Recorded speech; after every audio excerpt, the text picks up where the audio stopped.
una costumbre de la que derivó en los pueblos como el germano la fiesta de los difuntos.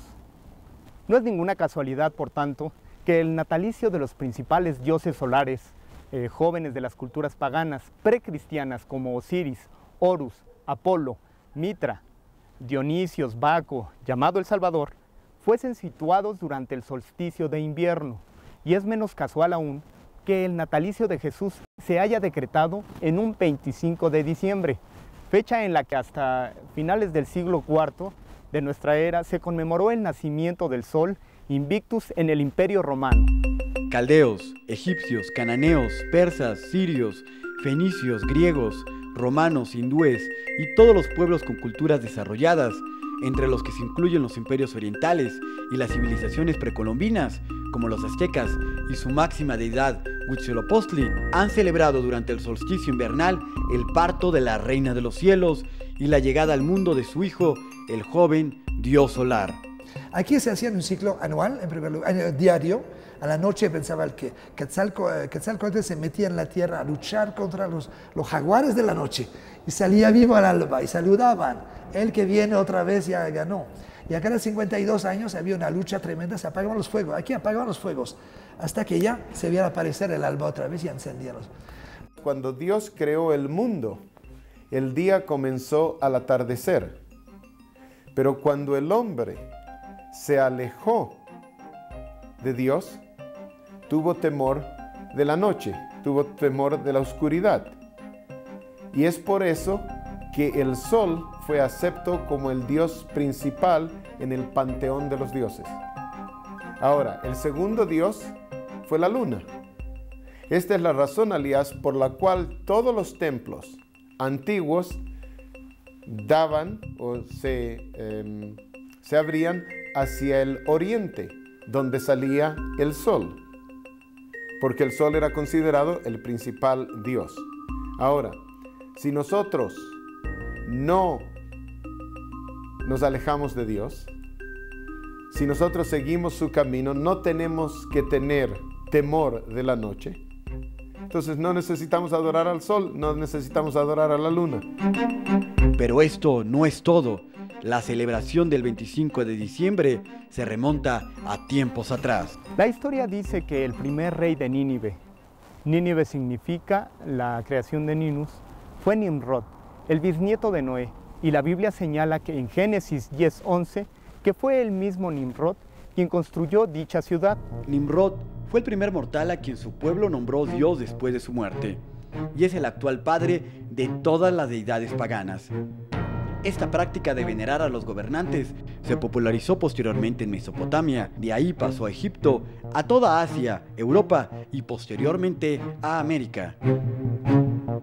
Autoridades en mitología y arqueología aseguran que fue en Babilonia donde toda la idolatría tuvo su origen y que los dioses de los asirios, egipcios, hindúes, griegos, romanos y mexicanos derivaron de la misma rama, de la adoración a un dios, el sol que rige el zodiaco, el mismo Nimrod. Según la creencia de los babilónicos y los asirios, Nimrod, el bisnieto de Noé, había muerto en plena juventud, dejando viuda a su reina Semiramis, quien fue su madre y también su esposa. Al morir Nimrod, su espíritu voló al sol para tomar posesión de él. Semiramis, según la creencia, quedó embarazada. Esta proclamó a sus súbditos que siendo ella aún virgen, el espíritu de Nimrod bajó a ella a través de un rayo de sol, lo que dio por resultado el nacimiento del legendario dios niño, llamado Tamuz, cuyo nacimiento ocurrió un 25 de diciembre. Tamuz no solo fue adorado por los paganos bajo diferentes nombres, sino también por el antiguo Israel en tiempo de apostasía en los años de Ezequiel.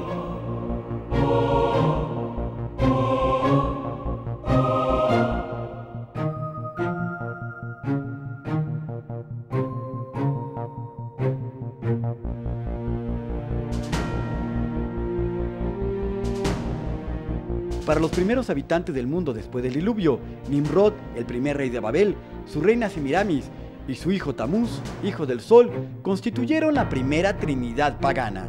Según la filosofía pagana, Cuando Semiramis murió, su espíritu voló a la luna y tomó posesión de ella, y llegó a ser la diosa de la luna, la madre de los dioses, la reina del cielo. Todo este culto idolátrico, que estaba en su apogeo en los primeros años de nuestra era, Roma lo esparció por todo el mundo. En la época romana, en la cultura romana, el día 25 de diciembre era dedicado a uno de los dioses paganos, el dios Saturno. Y en esta fecha se realizaba una fiesta que se conocía como la Saturnalia, una fiesta dedicada al dios Saturno. En esta fecha, los soldados romanos, en cualquier lugar que se encontraban, jugaban un juego muy cruel, el cual lo llamaban el juego del rey, Vasolinda. Y muy interesante también, inclusive en la ciudad de Jerusalén, en el lugar del pavimento donde se encontraba la fortaleza Antonia, el lugar donde Jesús fue juzgado por Pilato, se ha encontrado un tablero, o se ha encontrado este juego tallado en una de las piedras que hacían parte del patio de la fortaleza. En esta fecha, los soldados romanos en este juego recibían un reo, el cual ellos coronaban como rey. En muchas ocasiones se le ponía una corona de espinas, como la que se le puso a Jesús, se le daba un manto del rey y también el bastón de mando. El soldado que conseguía llegar a la meta, que estaba marcada por una espada, es el soldado que se le daba también al reo, y este reo era crucificado o ejecutado de alguna otra manera. En una forma muy interesante, podemos ahora sí también saber de dónde los romanos sacaron la idea de coronar a Jesús con la corona de espinos, darle un manto y el bastón del mando. Lo sacaron de este juego que ellos jugaban una vez por año, el 25 de diciembre, en la fiesta de la Saturnalia. Impactante es constatar que fue la misma Saturnalia la que propició el escarnio en contra de Jesús previo a su muerte. No obstante que el 25 de diciembre se guarda desde tiempos de Noé, no tuvo aceptación hasta muchos años después. Estas festividades empezaron en Inglaterra en el año 592 después de Cristo, en Alemania en el año 813 después de Cristo, y fue en el siglo X que se introdujeron al país de Noruega. Aunque desde el siglo V, la religión popular señala el 25 de diciembre como el del nacimiento del Salvador, tal y como lo reseña la enciclopedia Copton. Si esos pueblos no quieren dejar de festejar toda la noche el solsticio, bien, vamos a decir que ese día nació Cristo, y este día es Navidad. Y aunque no había textos, que más bien que el testimonio de la escritura es diferente, pues pusieron ahí la fiesta de Navidad y ajustaron el calendario, la presentación del templo y todo esto se tuvo que ajustar a esto. El sincretismo también triunfó, así como triunfó esta nueva religión, pero también quedando con los rezagos de este ser humano que no se convirtió en un nuevo ser humano, ¿verdad? Sino que nada más recicló esas festividades y las sigue celebrando parecidamente a como en aquellos tiempos que ya... Yule-lon, otro nombre del dios Sol, fue Baal, al que el 25 de diciembre le encendían grandes fogatas en las colinas para fortalecerlo. Eran además utilizados troncos denominados Yule-lon, considerados sagrados por representar a dicha deidad. Los adornaban con flores, cintas de colores y manzanas doradas. Para encenderlos, los sacerdotes druidas hacían un gran ceremonial. Como parte del gran festival navideño o festival Yulié, los adoradores de Baal le presentaban sus regalos para que el dios Sol les perdonara sus pecados, mientras que inocentes niños eran lanzados vivos ante los altares de fuego y los adultos caminaban sobre cenizas calientes. La licenciada en Educación y directora del Departamento de Hebreo de la Universidad Hebraica, maestra Sara Bardi, nos explica qué dice la Biblia al respecto desde su versión original. En muchos lugares en la Biblia se ve cuando Dios se enoja con el pueblo judío y condena lo que hace el pueblo judío. Y aquí podemos leerlo. Se lo leo en hebreo. וימסו את אשר כרת את אבותם ואת עדותיו אשר העיד בם, וילכו אחרי האבל, ויהבלו באחרי הגויים אשר סביבותם, אשר ציווה אותם אדוני לבלתי עשות בהם. Todo el pueblo no quería hacer las leyes de Dios ni su pacto que hizo con sus antepasados. Y iban después del Dios y después de atrás de todos los pueblos alrededor, cuando Dios les ordenó no hacer eso. El segundo, ויעזבו את כל מצוות אדוני אלוהיהם, ויעשו להם מסכה שניים, שני הגלים, ויעשו השירה, וישתחוו לכל צבא השמיים, ויעבדו את הבעל. Dejaron todas las órdenes de Dios, hicieron sacrificio, construyeron 2 dioses de oro, le cantaron, se agacharon ante ellos y trabajaron al Baal. ויעבידו את בניהם ואת בנותיהם באש, ויקסמו קסמים וינחשו, ויתמכרו לעשות הרע בעיני אדוני להכיסו.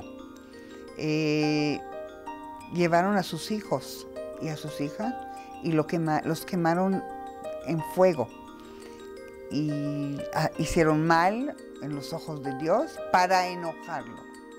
También en Salmos, en el número 106, en el párrafo 36, dice, ויזבחו את בניהם ואת בנותיהם לשדים.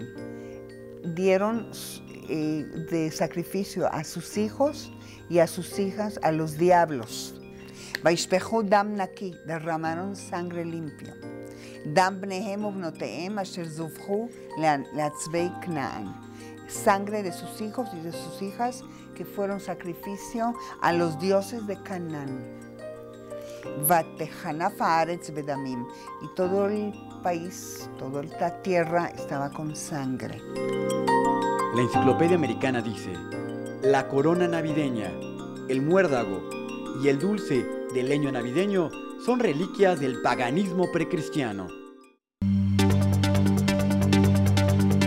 El libro Preguntas y Respuestas, compilado por Frederick J. Haskin, dice, el uso de coronas navideñas se cree, según autoridades, que fue rastreado hasta las costumbres paganas de decorar edificios y lugares de adoración en los festivales que tomaron lugar en los mismos tiempos de Navidad. El árbol navideño tiene origen en Egipto y se fecha desde un periodo mucho anterior a la era cristiana. Aunque la Biblia no dice nada de observar la Navidad, ni registra dato alguno por parte de los apóstoles o de la verdadera iglesia primitiva, sí tiene algo que decir acerca del pino. En el libro de Jeremías, capítulo 10, hay 2 párrafos que hablan de lo que Dios le dijo al pueblo y, bueno, explico. כה אמר אדוני אל דרך הגויים אל תלמדו, ומאותות השמיים אל תחתו, כי יחתו הגויים מהמה. Dios dijo, no se fijen cómo los pueblos alrededor se comportan. No se aprendan de ellos y no hagan el pecado, porque las leyes de los pueblos son vanidad. Porque del árbol del bosque cortaron y lo moldearon y lo adornaron de kesef u bezahav, con oro y con plata. Lo embellecieron y lo fijaron con martillo y clavo. De kesef u bezahav yipuhu, bemasmerot u bemakavot yihazkum, velo yufik. Puede ser que de esos 2 párrafos viene la costumbre del árbol de Navidad, como dice acá. Esta descripción hacia la idolatría se puede aplicar también al árbol de Navidad. Según el libro El hombre y sus dioses, se usaban árboles de pino por doquier, para representar el calor del nuevo nacimiento del dios Sol en forma de fuego. Esto se basa en una antigua leyenda babilónica. Nimrod, el dios sol de los babilonios, fue simbolizado como un inmenso árbol despojado de todas sus ramas y cortado casi al suelo. Pero la gran serpiente, Aesculapius, se enrolló alrededor del tronco muerto y a su lado brotó un árbol joven, que es Tamuz, la reencarnación de Nimrod. La madre Semiramis y Tamuz se convirtieron en el principal objeto de adoración. Este culto a la madre y al niño se regó por todo el mundo. Los nombres variaron en diferentes países e idiomas. La leyenda se propagó con los años, y esta pasó a ser dominio entre druidas y egipcios y fue adoptada por Roma, la que colgó al árbol, entre otras cosas, cerezas rojas, que después fueron bolas brillantes, es decir, esferas, como símbolo del dios Sol y que hasta el día de hoy le sirven de adorno. Los árboles eran un símbolo fálico, relacionados con el dios Sol. En diciembre de 1223, Francisco de Asís celebró una misa dentro de una cueva de Grecio, en la que había instalado un pesebre con una imagen en piedra del niño Jesús, un buey y un asno vivos. Sin embargo, esta representación procede del Evangelio apócrifo Pseudo-Mateo, escrito pagano declarado falso por la propia religión católica. Sin embargo, el culto al niño Dios se remonta a un tiempo precristiano. Durante el solsticio de invierno, la imagen de Horus, en forma de niño, era sacada del santuario para ser expuesta a la adoración pública de las masas.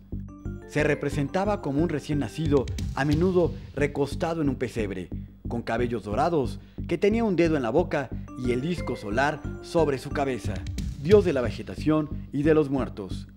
Por lo que la representación del niño Dios en los nacimientos debajo de los árboles de Navidad no tiene nada que ver con el cristianismo. Por el contrario, la Biblia no admite que se dé culto ni a Dios ni a nadie debajo de los árboles. Destruirás enteramente todos los lugares donde las naciones que vosotros heredasteis sirvieron a sus dioses, sobre los montes altos y sobre los collados y debajo de todo árbol frondoso. Y al entrar en la casa, vieron al niño con su madre María, y postrándose, lo adoraron, y abrieron sus tesoros. Le ofrecieron presentes, oro, incienso y mirra. Al respecto, cabe señalar que los magos dieron al niño oro, incienso y mirra, obsequios dignos solo de un rey, y en muestra de su sumisión y adoración. En Occidente se comenzó a celebrar la adoración a los Reyes Magos hasta el siglo V. A los pequeños se les empezó a mentir con la fábula de que esos personajes traen juguetes a los niños. Fue hasta mediados del siglo XIX que la carta a los Reyes Magos comenzó a popularizarse.